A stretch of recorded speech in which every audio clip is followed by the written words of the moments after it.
want to drive something comfortable. My wife would like to drive sub. So this is her car. Well, I bought this for her. That looks and that really is familiar. Paul Walker's really Too familiar, Fast, right? Too Furious Right. car. Yeah.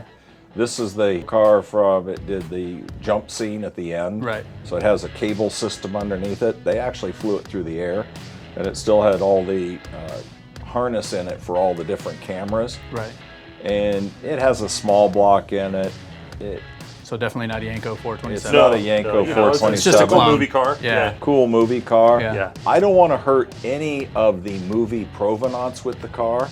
So what I'm thinking about doing is just lifting the body off and dropping it on another chassis and leaving all the other components So in in case I want case to you put just- it back. Yep. I just lift the body off, put it back. We're not going to paint it.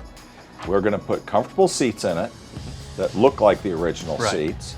Keep these seats and just change the entire drivetrain out as one chassis and put vintage air in it and a decent stereo. So we changed the 2 lower kick panels, put an in-dash radio. Yep. Nothing that hurts it from being the Paul Walker car. I'm here with Blake, a performance engineer from Chevrolet, and is going to tell us we are out shopping here looking for the right engine for a very special car, the Too Fast, Too Furious Camaro, that big Yenko. But it didn't actually come with that big Yenko engine in it. When we bought the movie car, it had a small block, didn't have a ton of horsepower. It was a movie car. Now that we want to drive the car, especially my wife wants to drive the car, we've been trying to figure out the proper engine to put in it, the right chassis, and so all the components come together. So I first want to put a big block in it, but I've been advised against that. Blake, what's your suggestion, and what's the newest state-of-the-art engine that we should be putting into this iconic car? Craig, you really want that 427. I mean, Yes. that's just got the iconic name with it. And what I recommend is the LS7. And we've got a really great package here. We just converted it to a wet sump. We put a different cam in it, bumped the horsepower up to about 550. It's going to call it the LS427, mated with a 6L80 transmission. And let me tell you, that's going to be a great package for drivability. The car is going to launch really well. The transmission is a Supermatic 6L80. It's been rated at 650 foot-pounds of torque, so it's got plenty there to handle all the power of this LS7. It's really going to make the car go. So it'll have like an overdrive in it, but it'll have, so does it end up at, what's the final gear ratio on the transmission? About 0.6 to 1, and actually fifth gear is also an overdrive, so it's a double overdrive.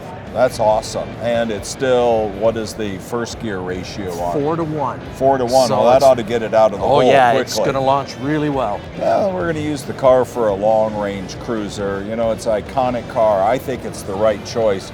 The magic words, 427. It's supposed to be a Yenko.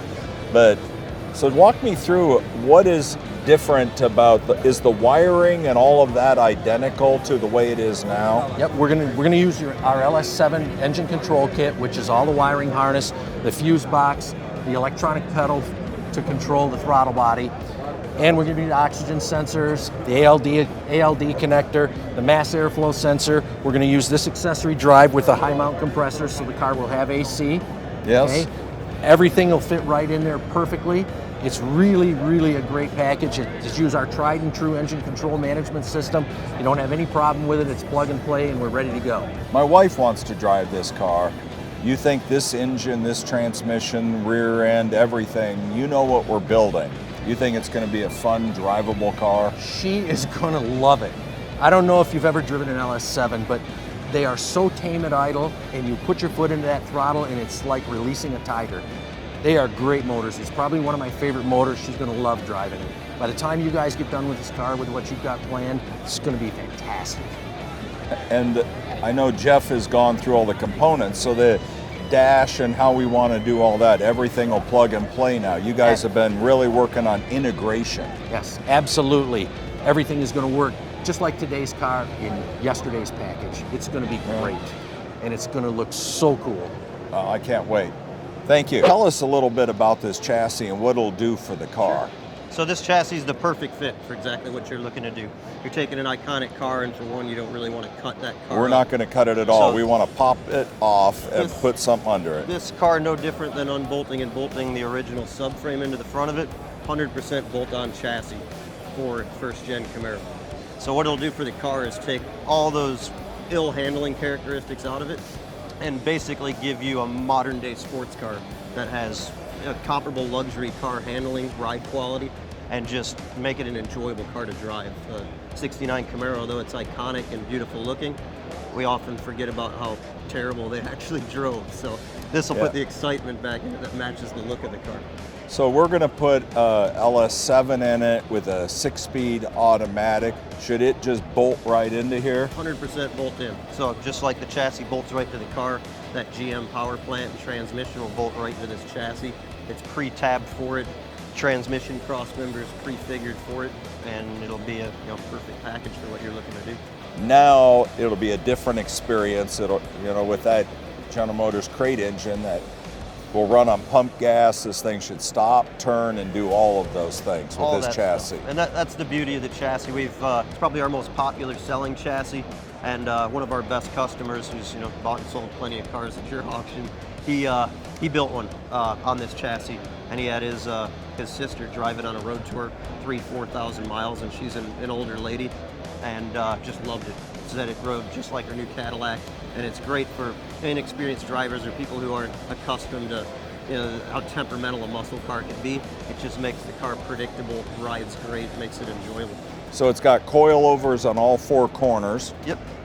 So the shock's adjustable, so you can play with some of the ride. It is. The shock's adjustable. It's a new coilover that we actually just released that'll be on your chassis. It's our SV edition coilover that Fox Racing put together for us.